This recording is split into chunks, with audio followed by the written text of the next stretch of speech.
Hello everyone, my name is Hamza Hasni and I welcome all of you to your channel Diya Academy। बात करूंगा English language की। English language जैसा कि आप सब जानते हैं बहुत ही इंपॉर्टेंट सब्जेक्ट है।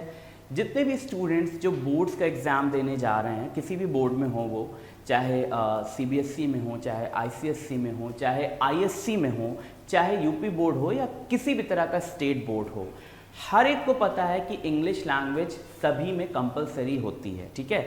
और इंग्लिश लैंग्वेज हर जगह पूछी जाती है। इसके अलावा जो भी स्टूडेंट्स इंग्लिश मीडियम से हैं, जैसे कि CBSE बोर्ड या ICSE बोर्ड या यूपी बोर्ड में भी इंग्लिश मीडियम के बहुत से स्टूडेंट्स होते हैं, तो ये जो इंग्लिश मीडियम के स्टूडेंट्स हैं इनको पता होना चाहिए कि इनके सभी सब्जेक्ट्स में अच्छा स्कोर करने के लिए ये बहुत ज़रूरी है कि उनकी ग्रामर स्ट्रांग हो। अगर ग्रामर स्ट्रांग नहीं है तो ऑब्वियसली आप हर एक सब्जेक्ट में जो कुछ भी अपनी तरफ से लिखेंगे उसमें कुछ ना कुछ ग्रामेटिकल एरर करेंगे, और वो ग्रामेटिकल एरर आपके एग्जामिनर को आपके लिए एक व्यू बनाने में काम आएगा। उसको समझ में आएगा कि ये जो बच्चा ग्रामर में एरर कर रहा है, ज़रूर इसने उतने अच्छे से तैयारी नहीं कर रखी है, और वो आपके मार्क्स कटेंगे, ठीक है। तो इसको याद रखिए कि ग्रामर बहुत ही इंपॉर्टेंट चीज़ है ओवरऑल सभी चीज़ों के लिए। ये तो बात होगी बोर्ड्स के स्टूडेंट्स की। इसके अलावा अगर मैं बात करूं कॉम्पिटिटिव वर्ड की, जैसे बहुत सारे स्टूडेंट्स हैं जो अपनी स्टडीज़ कंप्लीट कर चुके हैं, ग्रेजुएट हैं, पोस्ट ग्रेजुएट हैं, और उसके बाद वो किसी कंपटीशन की तैयारी कर रहे हैं। बहुत सारे कंपटीशन में नाम ले सकता हूँ, जैसे कि SSC, बैंक, या इसके अलावा आपका CTET, TET, TGT, PGT, बहुत सारे ऐसे कॉम्पिटिशन्स हैं जिसकी आप तैयारी करते हैं। हर एक कंपटीशन में जहाँ कहीं भी इंग्लिश पूछी जाती है, ग्रामर वहाँ पूछी जाएगी, और ग्रामर का बहुत ही स्ट्रॉन्ग रोल होता है, ठीक है। और कहीं भी किसी भी एग्ज़ाम में ग्रामर का जो सिलेबस होता है, ऐसा नहीं है कि वो बहुत यूनिक होता है, बिल्कुल अलग होता है। ग्रामर वही है, बस थोड़ा सा लेवल अप एंड डाउन होता है। आपको बेसिक से लेकर के एडवांस लेवल तक की ग्रामर को सीखना होता है। हाँ, ये ज़रूर होता है कि जो स्टूडेंट्स बोर्ड्स में हैं, जैसे कि जो 10th के स्टूडेंट्स हैं, तो उनसे कुछ टॉपिक्स पूछे जाते हैं, कुछ नहीं पूछे जाते हैं, सारे नहीं पूछ लिए जाते हैं, राइट। लेकिन कंपटीशन में लगभग सारे टॉपिक्स तैयार होने चाहिए। अगर मैं इंग्लिश ग्रामर को स्टार्ट करने की बात करूं तो मेरा ये मानना है कि हमें इसको बिल्कुल बेस से पढ़ना शुरू करना चाहिए, क्योंकि अगर आप बेसिक से किसी चीज़ को पढ़ेंगे तो आप हर एक पॉइंट को कवर करेंगे, किसी पॉइंट को छोड़ेंगे नहीं। और अगर आप बीच से कुछ किसी भी टॉपिक को उठा लेते हैं, जैसे मान लीजिए मैं पढ़ाना शुरू करता हूँ, मैं बीच से एक टॉपिक ले लेता हूँ, वॉइस या नरेशन, ऐसा कुछ ले लेता हूँ, तो मेरा मानना ये है कि ये टॉपिक पूरी तरह से कवर नहीं हो पाएगा, क्योंकि इसमें जब मैं रूल्स बताऊंगा तो मैं उसमें टेंस की बात करूंगा, मैं उसमें सेंटेंसेस की बात करूंगा, मैं उसमें पंक्चुएशन की बात करूंगा, मैं उसमें वर्ड्स के यूजेस की बात करूंगा, नाउन की, प्रोनाउन की, इन सारी चीज़ों की जब मैं बात करूंगा और बेस क्लियर नहीं होगा तो वहाँ आपको प्रॉब्लम होगी समझने में कि सर ये क्या बात कर रहे हैं, या आपके जो भी टीचर होंगे तो आप नहीं समझ पाएंगे उन्हें, राइट। तो आपको बेसिक से एकदम स्टार्ट करना चाहिए ग्रामर की स्टडी। तो चलिए हम स्टार्ट करते हैं।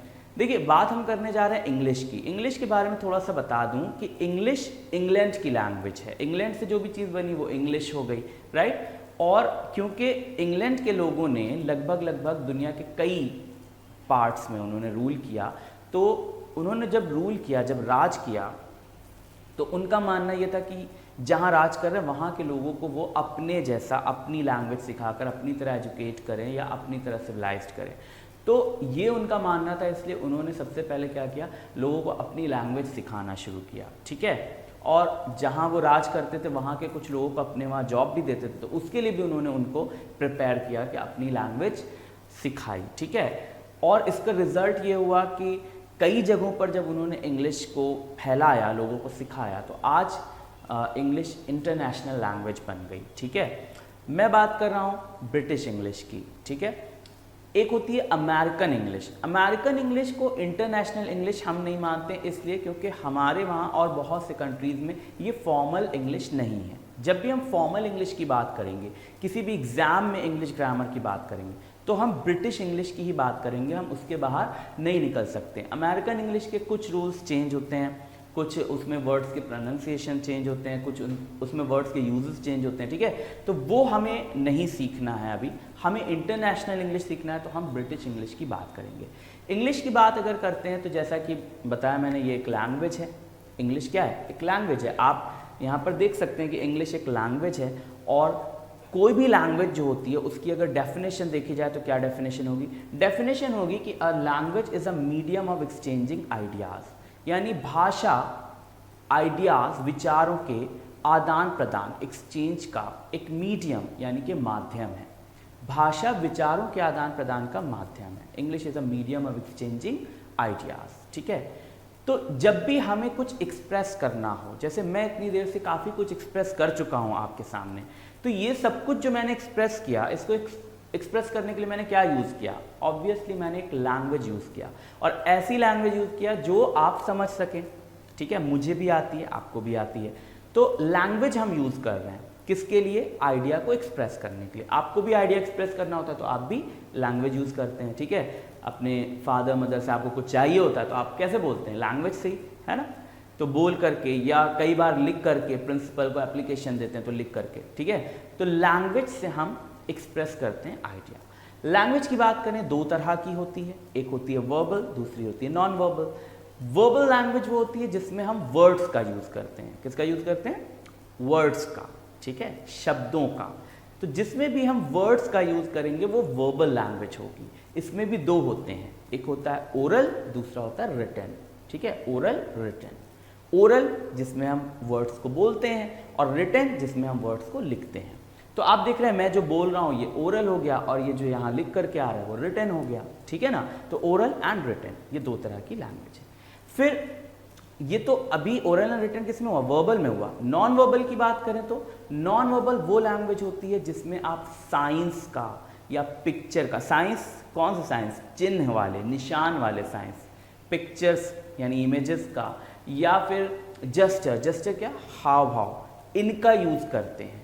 तो इनका यूज़ करेंगे तो क्या हो जाएगा? नॉन वर्बल लैंग्वेज हो जाएगी, ठीक है। आप देखिए मैं बोल रहा हूँ तो बीच बीच में मैं हाथ का भी यूज़ कर रहा हूँ, मेरा फेशियल एक्सप्रेशन भी आ रहा है, मैं स्माइल भी कर रहा हूँ, तो इसे जस्चर कहा जाता है, ठीक है। तो इससे जो भी लैंग्वेज, जो भी कम्युनिकेशन होता है, तो ये नॉन वर्बल लैंग्वेज की कैटेगरी में आता है। या कई बार ऐसा होता है कि आप कहीं गए, वहाँ बोर्ड लगा होता है, तो बोर्ड पर हॉर्न बना है, हॉर्न पर कट लगा हुआ है, ठीक है। तो उससे आप समझ जाते हैं कि यहाँ हॉर्न नहीं बजाना है, तो वो क्या है? वो नॉन वर्बल लैंग्वेज में मैसेज है, ठीक है। और अगर कहीं लिखा हुआ है नो हॉर्न, तो वो वर्बल लैंग्वेज में मैसेज है, राइट। या कहीं कई बार आप देखते हैं कि सिग्नल पर या कहीं किसी जगह आप जाएँ रेस्टोरेंट के बाहर, तो कोई ऐसे मांगने वाले लोग आते हैं और आप वो बोलते नहीं हैं, वो ऐसे बस ऐसे कर देते हैं, तो आप समझ जाते हैं कि कुछ खाने को मांग रहा है ना। तो उसने कैसे कम्युनिकेट किया? उसने भी नॉन वर्बल लैंग्वेज में कम्युनिकेट किया।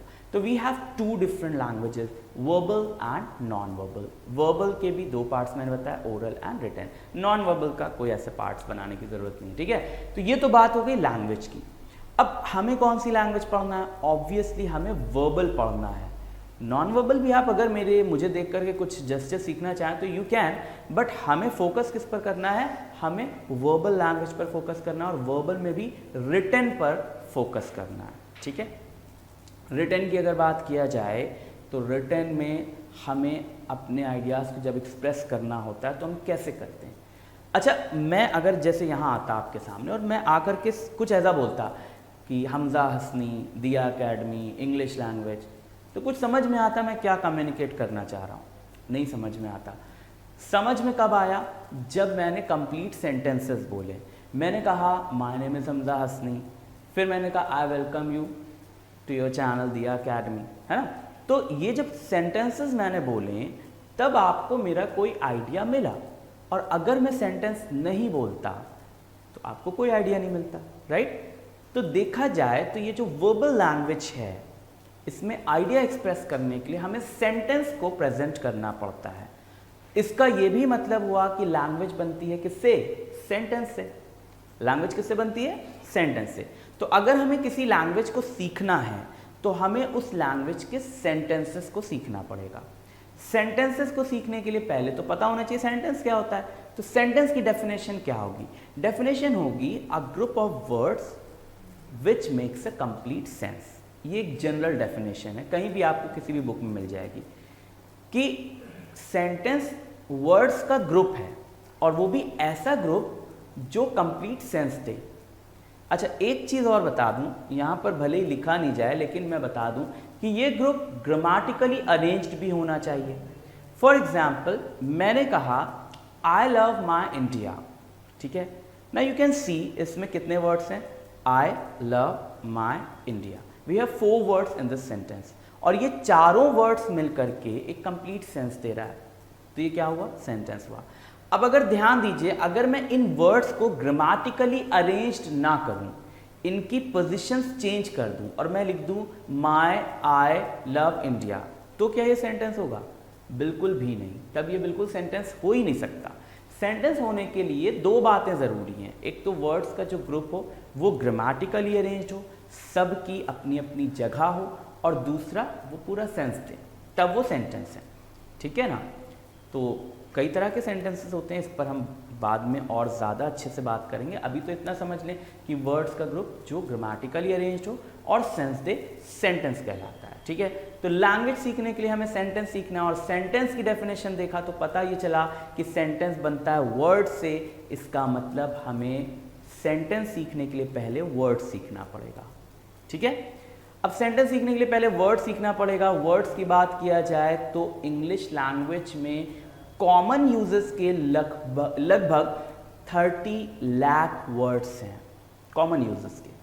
अब ये जो लगभग 30 लाख वर्ड्स हैं, तो क्या ये याद होते हैं लोगों को, शायद ही किसी को याद हो। हमें सारे वर्ड्स याद नहीं करने हैं, राइट, ये शायद ही किसी को याद हो, लेकिन हमें इनको कंट्रोल करना सीखना होगा। जैसे स्कूल में क्या होता है कि कई सारे स्टूडेंट्स होते हैं, मान लीजिए किसी स्कूल में 5000 स्टूडेंट्स हैं, तो प्रिंसिपल को सबका नाम नहीं पता, लेकिन वो सबको कंट्रोल कैसे कर सकते हैं, वो क्लास वाइज सबको बांटते हैं, फिर सेक्शन वाइज बांटते हैं और कंट्रोल करते हैं, राइट। ऐसे ही हमें वर्ड्स को क्लास वाइज सेक्शन वाइज बांटना होता है, उसकी स्टडी होती है, उसको क्या कहते हैं, ये जब हम वर्ड्स की स्टडी करेंगे तब मैं आपको बताऊंगा। फिर ये भी समझना होगा कि वर्ड्स बनते हैं किससे, लेटर से। तो अगर हम बेस से पढ़ने की बात करें तो हमें सबसे पहले क्या पढ़ना चाहिए, लेटर। क्या पढ़ना चाहिए भाई, लेटर। अब आप कहेंगे कि सर लेटर हम लोग पढ़ें, ABC तो हम लोग बचपन में पढ़ चुके हैं, अब लेटर क्यों पढ़ें। लेटर में कुछ चीज़ें ऐसी हो सकती हैं जो आपको नहीं पता हो, इसलिए मैं वहाँ से पढ़ाना शुरू करूँगा। जैसे कि सबसे पहली चीज़, आप जानते हैं कि एक होता है अल्फ़ाबेट और एक होता है लेटर। अगर मैं इसको हिंदी में बताऊं तो अल्फ़ाबेट को हिंदी में कहते हैं वर्णमाला और लेटर को हिंदी में कहते हैं अक्षर। दोनों की हिंदी अलग अलग है, इसका मतलब दोनों में कुछ तो डिफरेंस होगा। डिफरेंस ये है कि अक्षर किसी भी एक को कह सकते हैं, आप ए को कह सकते हैं, आप सी को कह सकते हैं, आप एच को कह सकते हैं, आप यू को कह सकते हैं, आप वी को कह सकते हैं, कोई भी एक लेटर होगा। लेकिन अल्फ़ाबेट क्या होगा, जब ए से जेड तक पूरा लिखा जाएगा तब एक अल्फ़ाबेट होगा, एक अल्फ़ाबेट। भाई ऐसे समझ लीजिए ना कि माला, वर्णमाला, माला कैसे तैयार होती है, जब आप कई सारे फूल या कई सारे मोती एक धागे में पिरोते हैं तब माला तैयार होती है। कभी सुना एक फूल की माला होती है या एक मोती की, नहीं होती है, राइट। तो आप समझ लिए लेटर एक एक फूल है और वर्णमाला तब बनेगी जब सारे फूलों को एक साथ पिरो दिया जाए, ठीक है। तो ए से जेड तक जब आप सीक्वेंस में लिखेंगे तब एक अल्फ़ाबेट होगा, ठीक है। लेटर एक एक, अल्फ़ाबेट पूरा ए टू जेड। अच्छा, ये चीज़ हमेशा याद रखिएगा कि इसी वजह से हम इंग्लिश में अल्फ़ाबेट को प्लूरल में नहीं यूज़ करते, ठीक है। मान लीजिए मैंने लिख दिया there are 5 alphabets in my name, मेरा नाम है ना HAMZA, तो अगर मैंने लिखा there are 5 alphabets in my name, तो ये सेंटेंस सही है कि गलत है, ये ऑब्वियसली गलत है, 100% गलत है। क्यों गलत है, क्योंकि मेरे नाम में 5 लेटर्स हैं, HAMZA, ये लेटर्स हैं, है ना। 5 बार ए से जेड तक लिखिए तब मेरा नाम होगा, ऐसा तो नहीं है। तो लेटर्स हैं ना कि अल्फ़ाबेट्स, इसीलिए हम अल्फ़ाबेट्स वर्ड तभी यूज़ करते हैं जब हमें अलग अलग लैंग्वेज के अलग अलग अल्फ़ाबेट्स का सेंस देना हो या अलग अलग लैंग्वेजेस का सेंस देना हो। जैसे मैंने कह दिया ही नोज मैनी अल्फ़ाबेट्स, वो कई अल्फ़ाबेट्स जानता है, इसका मतलब क्या हुआ, वो कई लैंग्वेजेस लिखना पढ़ना जानता है, इसका ये सेंस हो जाएगा। ठीक है, तो अल्फ़ाबेट और लेटर का ये डिफरेंस है। अब बात करते हैं, एक अल्फ़ाबेट में इंग्लिश में 26 लेटर्स होते हैं और इन्हें हमने डिवाइड किया है दो पार्ट्स में। पहला पार्ट है वावल। देखिए अभी यहाँ पर ये वर्ड आया वावल, तो आपको बता दूं कि यहाँ एक V है और एक W है। आपने अक्सर सुना होगा कि V को भी व साउंड करते हैं और W को भी व साउंड करते हैं, लेकिन दोनों में डिफरेंस है। अगर नहीं सुना है तो आज समझ लीजिए, दोनों में डिफरेंस है, दोनों को प्रोनाउंस करने का तरीका अलग अलग है। जैसे कि जब आप V को प्रोनाउंस करते हैं तो आपका नीचे वाला जो दांत है वो आपके होठ के अंदर वाले हिस्से में, ऊपर वाले में टच होना चाहिए। जैसे विक्टर, वैन, वास, ठीक है। लेकिन जब आप W प्रोनाउंस करते हैं तो इससे ऊपर टच नहीं होना चाहिए, बल्कि आपके माउथ को गोल होना चाहिए। ठीक है, जैसे वॉट, व्हेन, वेयर। तो मैं प्रोनाउंसिएशन नहीं सिखा रहा हूँ, लेकिन बात आ गई तो मैंने कहा बता दूँ। ठीक है, तो उस अकॉर्डिंग जब आप इस वर्ड को प्रोनाउंस करेंगे तो क्या कहेंगे, वावल। क्या कहेंगे, वावल। बहुत से लोग इसी चक्कर में, जिनको W प्रोनाउंस नहीं करना था, इसी चक्कर में वो क्या करते हैं, वो पावर को पार कहते हैं, जबकि प्रोनाउंसिएशन क्या है, पावर, और वो कहते हैं पार। प्रोनाउंसिएशन क्या है, टावल, और वो कहते हैं टाल। राइट, तो W प्रोनाउंस नहीं कर पाते हैं लोग, इसलिए उसका प्रोनाउंसिएशन ही गड़बड़ कर देते हैं। फ्लावर, इतना सिंपल प्रोनाउंसिएशन है फ्लावर, और लोग क्या कहते हैं, फ्लावर। राइट, तो ये कंफ्यूजन क्यों होता है, क्योंकि उन्होंने कभी जानना नहीं चाहा। आप जान सकते हैं, आप आराम से ऑनलाइन डिक्शनरी ओपन करिए, उसमें वर्ड को टाइप कीजिए, वर्ड के आगे स्पीकर बना होता है उस पर टच कीजिए, प्रोनाउंसिएशन सुन लीजिए, and you will know the pronunciation. Right, तो वावल, एक अल्फाबेट में 26 लेटर्स, 26 में 5 वावल, जिसमें A, E, I, O, U हैं, और बाकी सब के सब कॉन्सोनेंट।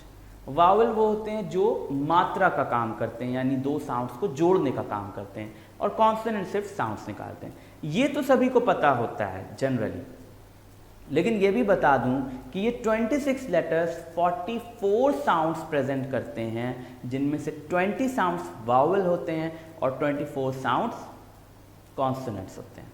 ठीक है, और अगर आप इन साउंड्स को जानना चाहते हैं तो मैं बहुत आसान तरीका बता दूं। कोई भी डिक्शनरी आपके पास हो, उसमें पीछे देखिए, पीछे फोनेटिक चार्ट होता है। फोनेटिक चार्ट क्या होता है, जो साउंड्स को बताता है। तो उसमें आप देखेंगे तो आपको पता चल जाएगा कि कितने वावल साउंड्स हैं और कितने कॉन्सोनेंट साउंड्स हैं। मैं भी दिखा दूंगा ज़रूरत पड़ने पर, डोंट वरी। ठीक है, तो आज के लिए इतना काफ़ी है। हम लोग नेक्स्ट क्लास में वर्ड्स की स्टडी करेंगे। तब तक के लिए चलता हूँ, बाय, सी यू।